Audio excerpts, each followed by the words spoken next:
बच्चों, मैं माधुरी स्वागत करती हूँ आपके और हमारे YouTube channel UP board Hindi 2022 में। बच्चों, हमने आप लोगों को राष्ट्र का स्वरूप का, जिसके लेखक हैं वासुदेव शरण अग्रवाल, का 3 पैराग्राफ पढ़ा दिया था एक वीडियो में। अब इस दूसरे भाग 2 वीडियो में हम पढ़ाएंगे चौथा पैराग्राफ। आप लोग देख रहे होंगे, ये चौथा पैराग्राफ है। तो चलिए समय को न गंवाते हुए पढ़ाना शुरू करते हैं। माता पृथ्वी को प्रणाम है, माता पृथ्वी को प्रणाम है। यह प्रणाम भाव ही भूमि और जन का दृढ़ बंधन है। लेखक का मत है कि अपनी धरती के प्रति प्रेम व्यक्ति और धरती के संबंध को दृढ़ करता है, यानी मजबूत करता है। इसी दृढ़ भक्ति पर राष्ट्र का भवन तैयार किया जाता है और धरती के संबंध को जब मजबूत करता है तो पृथ्वी और मनुष्य का संबंध राष्ट्र को विकसित करता है, उसे मजबूती या दृढ़ता प्रदान करता है। इसी दृढ़ चट्टान पर राष्ट्र का चिर जीवन आश्रित रहता है। इस प्रकार के आदर भाव की दृढ़ दीवार पर राष्ट्र का विकास होता है।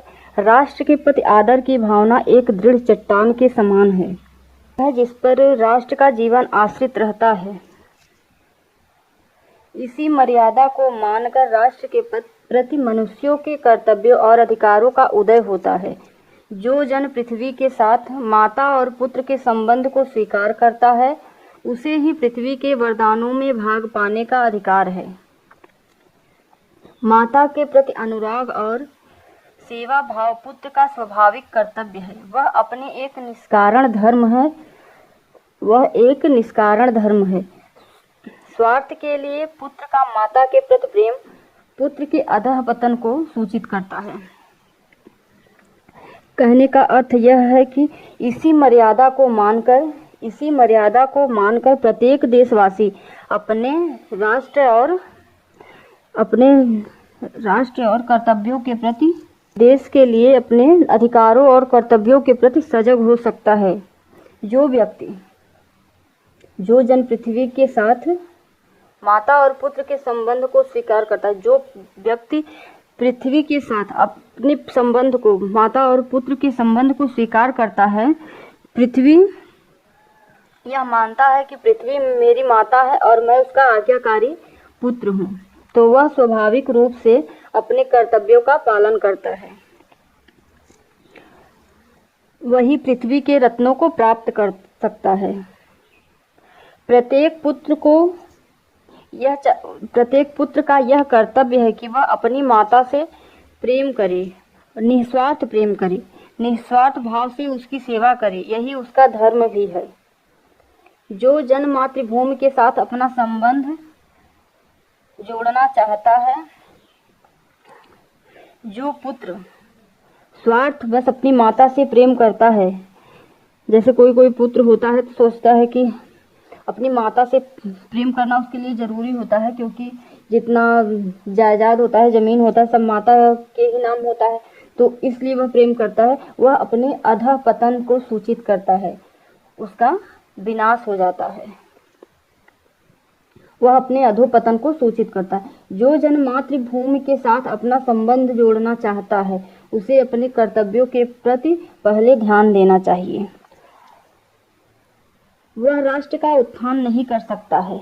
इसलिए जो व्यक्ति मातृभूमि के साथ अपना संबंध जोड़ना चाहता है, उसे निस्वार्थ भाव से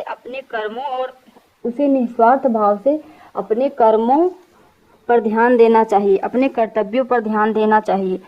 जब वह अपने कर्तव्यों पर ध्यान देगा, माता के साथ पुत्र का संबंध अच्छे से निभाएगा, तभी राष्ट्र की उन्नति होगी। यह लेकिन माता के लिए है, धरती माता के लिए, जिसकी हम सभी चाहे वो गाँव में हो या नगरों में हो, शहरों में हो, चट्टानों में हो, सभी के लिए धरती माता सबकी माता है। राष्ट्र की उन्नति तभी हो सकेगी जब हम माता के प्रति अच्छा व्यवहार करेंगे, उन्हें अपनी माता स्वीकार करेंगे। ये हमारा 5वां पैरा है। माता अपने सब पुत्रों को समान भाव से चाहती हैं। इसी प्रकार पृथ्वी पर बसने वाले जन बराबर हैं, उनमें ऊंच और नीच का भाव नहीं है। जो मातृभूमि के उदय के साथ जुड़ा हुआ है, वह समान अधिकार का भागी है। पृथ्वी पर निवास करने वाले जनों का विस्तार अनंत है। प्रत्येक माता, लेखक ने स्पष्ट किया है कि प्रत्येक माता अपने सभी पुत्रों को समान भाव से चाहती हैं, समान भाव से प्यार करती हैं। वह सबके दुख में दुखी और सबके सुख में आनंद का अनुभव करती हैं। इसी प्रकार पृथ्वी भी हमारी माता है और वह अपने सभी छोटे बड़े प्राणियों को प्यार देती, एक समान ही प्यार देती हैं तथा प्राणी भी उस पर अपना समान अधिकार रखते हैं। इसी प्रकार इस पृथ्वी की संतानों के बीच भी ऊंच नीच का भाव नहीं होना चाहिए। जिस प्रकार पृथ्वी हमें अपना पुत्र समझकर हम लोगों में कोई दुर्व्यवहार नहीं करती है कि किसी को एक को ज़्यादा प्यार करूं और किसी एक को कम करूं, सभी को समान भाव से प्यार करती हैं। उसी प्रकार हमारा भी कर्तव्य है कि हम पृथ्वी माता को समान भाव से ही प्रेम करें। धरती माता अपने सब पुत्रों को समान सुविधाएं प्रदान करती हैं। मातृभूमि की सीमाएं अनंत हैं। पृथ्वी पर निवास करने वाले जनों का विस्तार अनंत है। मातृभूमि की सीमाएं अनंत हैं। नगर और जनपद, पुर और गांव, जंगल और पर्वत नाना प्रकार के जनों से भरे हुए हैं। ये जन अनेक प्रकार की भाषाएं बोलने वाले हैं, अनेक धर्मों को मानने वाले हैं।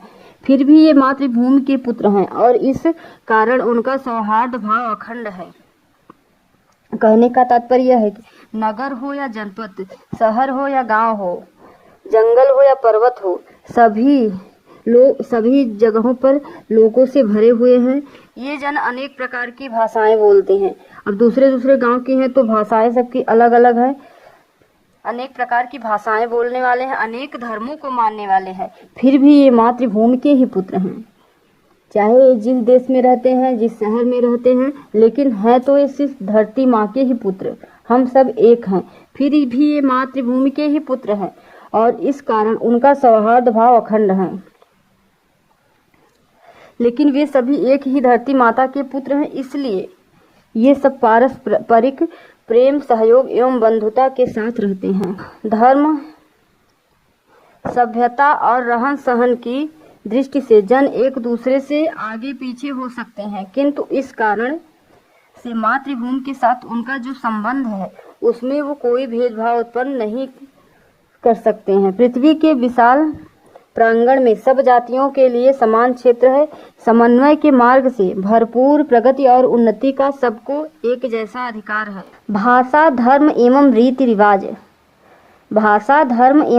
रिवाज इनकी एकता में बाधा उत्पन्न नहीं करते हैं। ये चाहे जिस भी भाषा के, चाहे जिस भी धर्म को मानने वाले हैं, किसी भी रीति रिवाज को मानने वाले हैं, लेकिन ये सब एक हैं, धरती माँ के ही पुत्र हैं। तो इनकी एकता में कोई बाधा उत्पन्न नहीं होती है। विभिन्न क्षेत्रों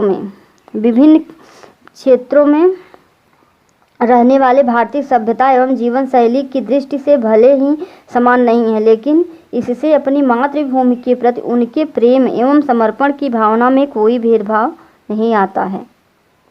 समन्वय के मार्ग से भरपूर प्रगति और उन्नति करने का सबको एक जैसा अधिकार है।